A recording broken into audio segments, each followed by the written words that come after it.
Daily Bible డివోషన్స్కి స్వాగతం. మన ప్రభువును ప్రియరక్షకునైన యేసుక్రీస్తు వారి పేరట ఈ కార్యక్రమాన్ని వీక్షిస్తున్న మీకందరికీ మా హృదయపూర్వక కృతజ్ఞతలు.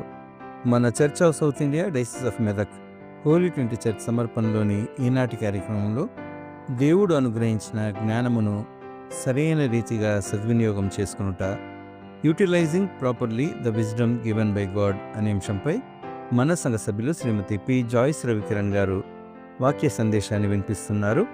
వాక్య పరిచర్యకు ముందుగా ఈ భక్తి గీతాన్ని విందాం.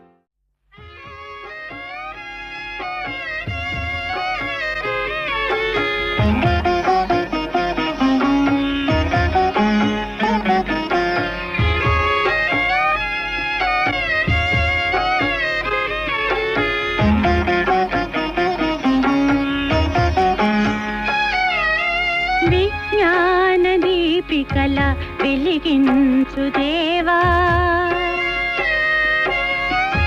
విజ్ఞాన దీపికల వెలిగించు దేవా, అజ్ఞాన తిమిరము నన్నావరించెన్, అజ్ఞాన తిమిరము నన్నావరించెన్, విజ్ఞాన దీపికల వెలిగించు దేవా, విజ్ఞాన దీపికల వెలిగించు దేవా.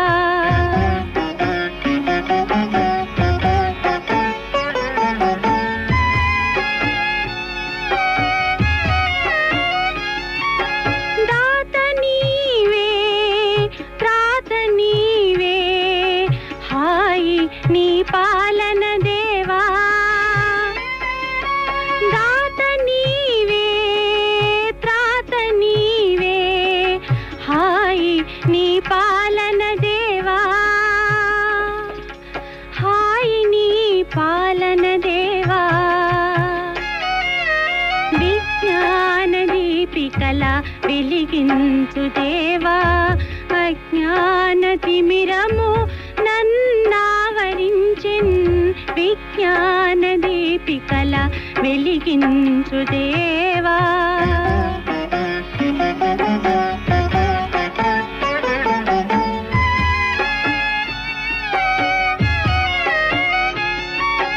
శక్తి నీవే, ముక్తి నీవే, నీవే మా భక్తి దేవా, శక్తి నీవే, ముక్తి నీవే, నీవే మా భక్తి దేవా,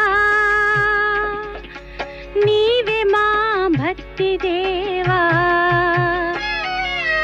విజ్ఞాన దీపికల వెలిగించు దేవా, అజ్ఞాన తిమిరము నన్నావరించెన్, విజ్ఞాన దీపికల వెలిగించు దేవా.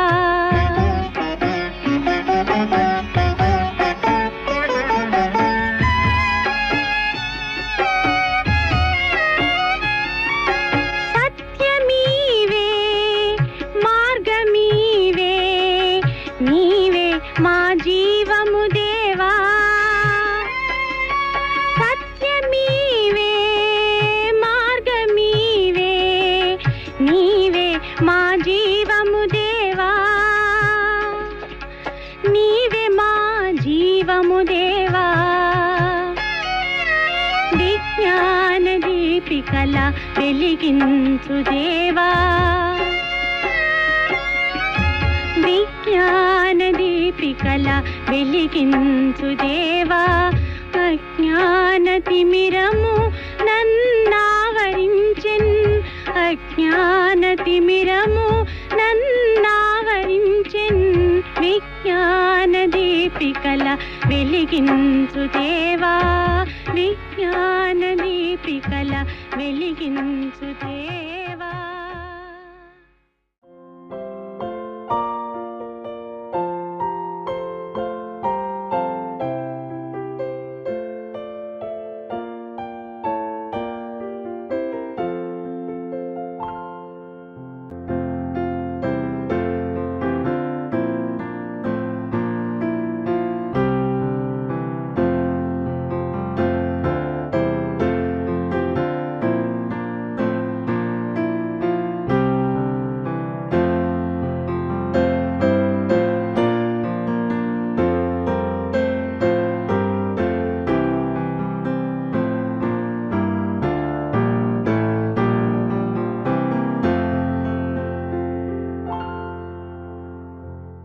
అనుదిన దైవ ధ్యానమునకు స్వాగతము. ప్రభువైన యేసుక్రీస్తు నామములో మీ అందరికీ శుభములు తెలియజేయుచున్నాను. ప్రార్థించుకున్నాను. కృపా సత్య సంపూర్ణ యేసయ్య, మీ యొక్క నామంకి అనేక వేల స్థుతులు స్తోత్రం చెల్లించున్నాం. ప్రభా, మీ వాక్యం ధ్యానించుండగా తండ్రి, మా మనోనేతలు తెరవమని తండ్రి, కేవలము మీరే మాట్లాడమని, మరి నా నోటికి తండ్రి మీరు అండగా ఉండుమని, మా జీవితాలను సరిచేసుకుంటూ సరైన జ్ఞానాన్ని మాకు అనుగ్రహించుకుని యేసయ్య, మీ యొక్క ఘనమైన నామాన్ని బట్టి బ్రతిమాలు వేడుకొచ్చున్నాను ప్రభా. ఆమేన్. ప్రియులారా, మరి ఈరోజు దేవుడు ఇచ్చిన జ్ఞానాన్ని ఏ విధంగా మనము ఉపయోగించుకుంటున్నాము? జ్ఞానము ఎవరికైనా కొదువుగా ఉన్నట్టయితే అది దేవుణ్ణి అడగవాలనని మరి బైబిల్లో రాసి ఉంది కదా. మరి ఆ ఇచ్చిన జ్ఞానాన్ని మనము సద్వినియోగం చేసుకుంటున్నామా? సరైన రీతిలో ఉపయోగించుకుంటున్నామా? దాన్ని మరి ఏ విధంగా ఉపయోగించుకుంటున్నాము అన్న విషయాన్ని మనం ఒకసారి ధ్యానించుకుందాము. మరి దేవుని యొద్ద ప్రార్థించి జ్ఞానాన్ని పొందుకున్న ఒక వ్యక్తి సొలొమోను రాజు. కింగ్ సోలమన్ గురించి మనకు అందరికీ తెలుసు. ఆయన ఏం చేస్తారంటే గిబియోను దగ్గర మరి యెహోవాకు మొరపెట్టినప్పుడు దావీదు ఎప్పుడైతే ఆయన మృతి నొందిన తర్వాత సొలొమోన్ని రాజుగా చేసిన తర్వాత సొలొమోను అప్పటి వరకు 13 ఏళ్ల వయసు బాలుడై ఉన్నప్పుడు ఆయన గిబియోన్లో ప్రార్థిస్తాడు దేవుని ప్రత్యక్షత కొరకు. ప్రార్థించినప్పుడు యెహోవా దేవుడు మొట్టమొదటిసారిగా గిబియోన్లో ఆయనకి ప్రత్యక్షమైనప్పుడు మొదటి రాజుల గ్రంథము 3వ అధ్యాయము 9వ వచనంలో చూసినట్టయితే ఆయన యెహోవా దేవుడు ఈ విధంగా అడుగుతాడు. యెహోవా దేవుడు ప్రత్యక్షమై నువ్వేం కోరుకుంటావు, నీకేం కావాలి సొలొమోను అని అడిగినప్పుడు సొలొమోను ఈ విధంగా చెప్తాడు, ఇంత గొప్పదైన నీ జనమును న్యాయము తీర్చగల వాడెవడు? కాబట్టి నేను మంచి చెడ్డలు వివేచించి నీ జనులకు న్యాయం తీర్చినట్లు నీ దాసుడనైన నాకు వివేకము గల హృదయము దయచేయుము. నాకు వివేకము గల హృదయాన్ని దయచేయు అని అడుగుతాడు. అప్పుడు యెహోవా దేవుడు చాలా సంతోషిస్తాడు. అంటే నువ్వు ధనాన్ని, రాజ్యాన్ని, మరి సింహాసనాన్ని, మిగతా వేటిని అడగకుండా వివేకాన్ని, అనగా నీ ప్రజలను పరిపాలించడానికి వివేకాన్ని అడిగావు కాబట్టి నీవు చాలా మంచివాడవు. అంటే ఎలాగూ దావీదు మరి హృదయానుసారుడిగా ఉన్నాడు కదా, మరి ఆయన కుమారుడైన సొలొమోను కూడా ఈయనకి హృదయానుసారుడిగా ఉంటాడని మరి యెహోవా దేవుడు అనుకొని ఉండవచ్చు. అయితే ఇక్కడ కిందకి వెళ్ళి మనం చూసినట్టయితే 11వ వచనంలో దేవుడు అతనికి ఇలాగూ సెలవిచ్చాడు, దీర్ఘాయువునైనను ఐశ్వర్యంనైనను నీ శత్రువుల ప్రాణంనైనను అడగక న్యాయములను గ్రహించుటకు వివేకము అనుగ్రహించమని నీవు అడిగితేవి. నీవు ఇలాగూ అడిగినందుకు నీ మనవి ఆలకించుచున్నాను. నీవు ఐశ్వర్యాన్ని, మిగతా దేన్ని అడగకుండా ఇది జ్ఞానాన్ని అడిగావు కాబట్టి, వివేకాన్ని అడిగావు కాబట్టి నీ ప్రార్థన ఆలకించి నేను ఇస్తున్నానని సొలొమోనుకి ఇచ్చాడండి.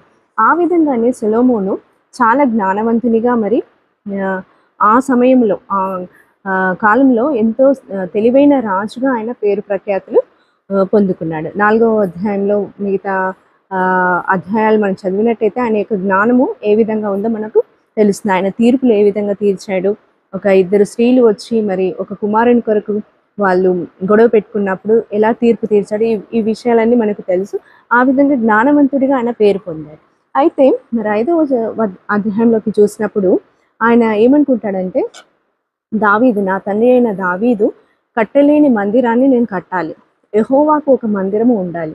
ఎందుకనగా దావీదు చేతులు రక్తముతో తడిచినాయి కాబట్టి ఆయన కట్టలేని మందిరాన్ని నేను యెహోవా కొరకు కడతానని ఆయన అనుకుంటాడు. ఇది ఒక మంచి తలంపు. సొలొమోను జ్ఞానం కలిగి, ఆయన భయభక్తులు కలిగి, దేవుని యందు ఆసక్తి కలవాడై సొలొమోను మరి ఒక మందిరాన్ని నిర్మించడానికి పూనుకుంటాడు.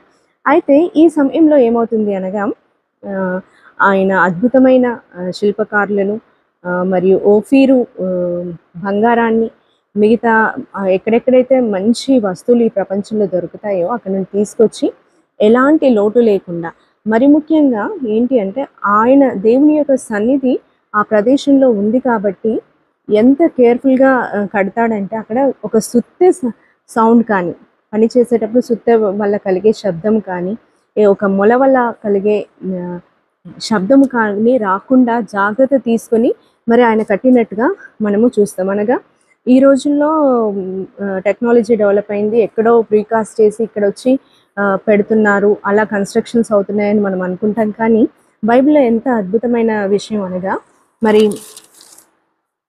6వ అధ్యాయము 1 రాజుల గ్రంథము 6వ అధ్యాయం 7వ వచనంలో చూసినట్టయితే, అయితే మందిరం కట్టు సమయంన అది ముందుగా సిద్ధపరిచి తెచ్చిన రాళ్లతో కట్టబడెను. మందిరము కట్టు స్థలమున సుత్తె గొడ్డలి మొదలైన ఇనుప పనిముట్ల ధ్వని ఎంత మాత్రమును వినబడలేదు. ఏ ఏ విధమైన సౌండ్ అక్కడ రాకుండా కొన్ని కిలోమీటర్స్ దూరంలో, కొంత దూరంలో వాళ్ళు ఒక వర్క్షాప్ అంటారు కదా, అలాంటిది ఏర్పరచుకొని అక్కడ తయారు చేసి మరి ఇక్కడ మందిరం ఎక్కడైతే స్థాపించబడుతుందో అక్కడ తీసుకొచ్చి వాళ్ళు అసెంబుల్ చేశారనమాట. అంత శ్రద్ధగా మరి సొలొమోను ఆ మందిరాన్ని కట్టి ఉన్నాడు. కట్టాక మందిరాన్ని కట్టిన తర్వాత సొలొమోను తన కొరకు ఒక నివాస స్థలం అనగా ఒక ప్యాలెస్ని కూడా కట్టుకున్నాడు.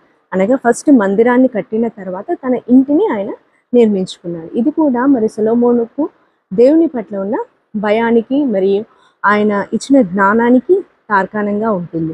నెక్స్ట్ మరి 8వ అధ్యాయం మిగతా అధ్యాయాల్లో చూసినట్టయితే ఆయన మందసాన్ని తీసుకువచ్చి మరి 7 రోజులు చాలా అద్భుతంగా మరి ఆ మందిరాన్ని ప్రతిష్ఠించడము, ఇవన్నీ కార్యక్రమాలు ఎంతో అద్భుతంగా చేసినట్టు చూస్తాం. తర్వాత ఇవన్నీ జరిగిన తర్వాత రెండవసారి ఈ గిబియోను అనే ప్రదేశంలో మరి ఒకసారి ఈయన ప్రార్థించినప్పుడు యెహోవా ఈయనకు ప్రత్యక్షమవుతాడు. ఏమని ప్రార్థిస్తాడంటే 8వ అధ్యాయం అంతా కూడా సొలొమోను యొక్క ప్రార్థన ఉంటుంది. అద్భుతంగా ప్రార్థిస్తాడు, దేవా నేను కట్టిన మందిరంలో నీవు నివసించాల్సిన అవసరత నీకు లేదు. ఎందుకనగా నీవు మానవుడు నిర్మించిన ఒక మందిరంలో ఉండాల్సిన అవసరత నీకు లేదు. అయినను నా యందు దయించు, నా తండ్రికి ఇచ్చిన నువ్వు మాటను నిలబెట్టుకొని ఈ మందిరంపై నీ కనుదృష్టి ఉంచు. ఎవరైనా ప్రార్థించినప్పుడు ఆ ప్రార్థనను ఆలకించు. ఎవరి అయినా పాపంలో కొరకు ప్రార్థించినప్పుడు క్షమాపణ దయచేయని చాలా అద్భుతంగా మీరు ఒకసారి మొదటి రాజుల గ్రంథము 8వ అధ్యాయం చదివినప్పుడు సొలొమోను యొక్క ప్రార్థన మన హృదయాలను కదిలించి వేస్తుంది. ఆ విధంగా మరి దేవుని ప్లీజ్ చేస్తాడు. ఎందుకంటే ఆయన ప్రజెన్స్ ఈయన కట్టిన మందిరంలో ఉండాలని సొలొమోను యొక్క తాపత్రయం. ఈ విధంగా జరుగుతుండగా కొన్ని సంవత్సరాలు గతించిన తర్వాత ఏమవుతుంది అనగా ఈయన ఫరో కుమార్తెనే కాకుండా ఇంకా 700 మంది రాణులను అనగా రాజుల యొక్క కుమార్తెలను వివాహం చేసుకుంటాడు. ఇంకా 300 మంది ఉపపత్నులను చేసుకుంటాడు. సో ఈ విధంగా ఏమవుతుంది అని అంటే దేవుడు ఇచ్చిన ఈ జ్ఞానము ఈ స్త్రీలోలునిగా మారడానికి ఆయన మిస్యూజ్ చేస్తూ ఉంటాడు. దేవుడు మరి అడగడం ఏమో జ్ఞానము, నీ ప్రజలను పరిపాలించుటకు నాకు వివేకము గల హృదయాన్ని ఇవ్వు దేవాన్ని స్టార్టింగ్లో మనం సొలొమోను అడిగినట్టు చూస్తాము. మరి ముందుకు వెళ్ళిన కొద్ది చూసినట్టయితే ఈయన పెళ్ళిళ్ళ మీద పెళ్ళిళ్ళు చేసుకొని భార్యలు ఉపపత్నులు, సో ఆయన బిజీగా ఉండిపోయి దీనితో పాటు వారు తెచ్చిన బయలుదేవతలను అష్టారోతు దేవతలకు మందిరాలు కట్టించడమే కాకుండా వాటిని పూజిస్తూ ఉంటాడు. ఆయన వృద్ధుడైనప్పుడు భార్యలు చెప్పిన మాట వినాల్సిన పరిస్థితి మరి సొలొమోనుకు కలుగుతుంది. ఎందుకు ఆ పరిస్థితి వచ్చిందంటే ఆయన యొక్క జ్ఞానము అవసరమైన దాని మీద కాకుండా అనవసరమైన విషయాల మీద ఆయన ఫోకస్ చేశాడు కాబట్టి ఆ పరిస్థితి వస్తుంది. అప్పుడు దేవునికి కోపం వస్తుంది. కోపం వచ్చేసి ఏం చేస్తాడు అనగా అన్యదేవతలను ప్రార్థించినప్పుడు 11వ అధ్యాయం మొదటి రాజుల గ్రంథము 11వ అధ్యాయంలో మరి ఒకసారి యెహోవా ప్రత్యక్షమై ఇలా చెప్తాడు. ఏమని అనగా 9వ వచనంలో, ఇశ్రాయేలు దేవుడైన యెహోవా అతనికి 2వ మారు ప్రత్యక్షమై నీవు ఇతర దేవతలను వెంబడింపవలదని అతనికి ఆజ్ఞాపించినను సొలొమోను హృదయము ఆయన యొద్ద నుండి తొలగిపోయాను. యెహోవా తనకిచ్చిన ఆజ్ఞను అతడు గైకొనకపోగా యెహోవా అతని మీద కోపగించి సెలవిచ్చినదేమనగా, నేను నీతో చేసిన నా నిబంధనను కట్టడలను నీవు ఆచరింపకపోవుట నేను కనుగొంచున్నాను కనుక ఈ రాజ్యము నీకుండకుండా నిశ్చయంగా తీసివేసి నీ దాసునికి ఇచ్చేదను. యెహోవా కోపము మరి సొలొమోను మీదకి వచ్చింది. యెహోవా కోపం ఒక్కసారి మనుషులపైకి వచ్చినప్పుడు తట్టుకునే శక్తి మానవులకు ఉండదండి. ఇంత పెద్ద రాజ్యాన్ని ఇచ్చిన దేవుడు వెంటనే ఏమని చెప్పాడు, ఈ రాజ్యాన్ని నీ దాసునికి ఇస్తానని చెప్పాడు. తర్వాత మరి సొలొమోను జీవితంలో ఆయన మరణము, ఆయన తర్వాత ఆయన కుమారుడైన రెహోబాము మరి రాజ్యానికి రావడము. రెహోబాము వచ్చిన తర్వాత యెరోబాము అనే వ్యక్తి వచ్చేసి మరి అందులో ఉన్న 10 గోత్రాలను తీసుకుని వెళ్ళిపోవడము, చెరపట్టుకొని వెళ్ళిపోవడము. కేవలం 2 గోత్రాలు మాత్రమే రెహోబాము దగ్గర ఉండడము, యూదా మరియు ఇశ్రాయేలు దేశాలుగా విడిపోవడము, ఇవన్నీ కూడా జరుగుతాయి. ప్రియులారా, మరి దేవుడు మనకి ఇచ్చిన జ్ఞానము దేవుణ్ణి మనం అడుక్కొని పొందుకున్న జ్ఞానము దాన్ని సద్వినియోగం చేస్తున్నామా మరి దుర్వినియోగం చేస్తున్నామా అన్నది మన జీవితాలను మనమే పరీక్షించి తెలుసుకున్నాం. ఇటు వాక్యం దేవుడు దీవించుగా. అవును. జ్ఞానజ్యోతి నీవేనురా, నా మదిలో వెలిగించరా, నీ నామమే నా ప్రాణము, నన్నింక కరుణించి కాపాడుము, నన్నింక కరుణించి కాపాడుము. జ్ఞానజ్యోతి నీవేనురా, నా మదిలో వెలిగించరా,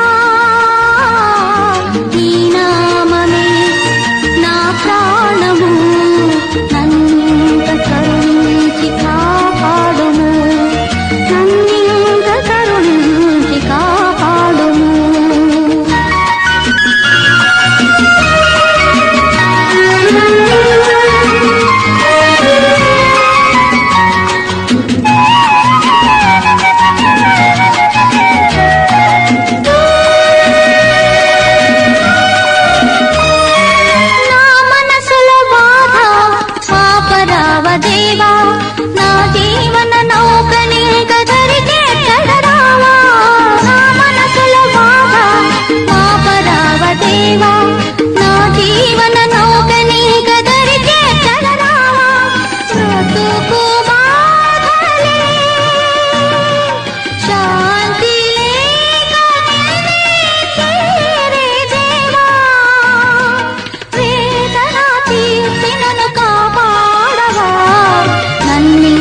కరుణించి కాపాడుము, నన్నింక కరుణించి కాపాడుము.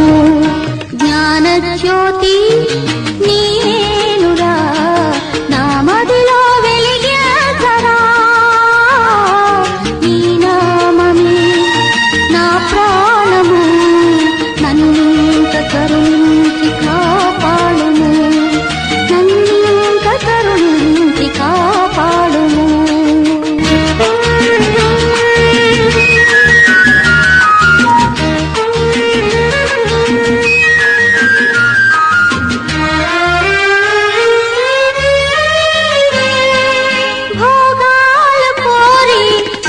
విడితే దేవా, మోహాల మునిగి నేను ముక్తి మరచ దేవా, భోగాలు కోరి భక్తి విడితే దేవా, మోహాల మునిగి నేను ముక్తి మరచ దేవా, మనసు మారదే ముక్తి లేక చేరే దేవా, పాపముల మాపినను కాపాడవా, నన్నింక కరుణించి కాపాడుము, నన్నింక కరుణించి కాపాడుము.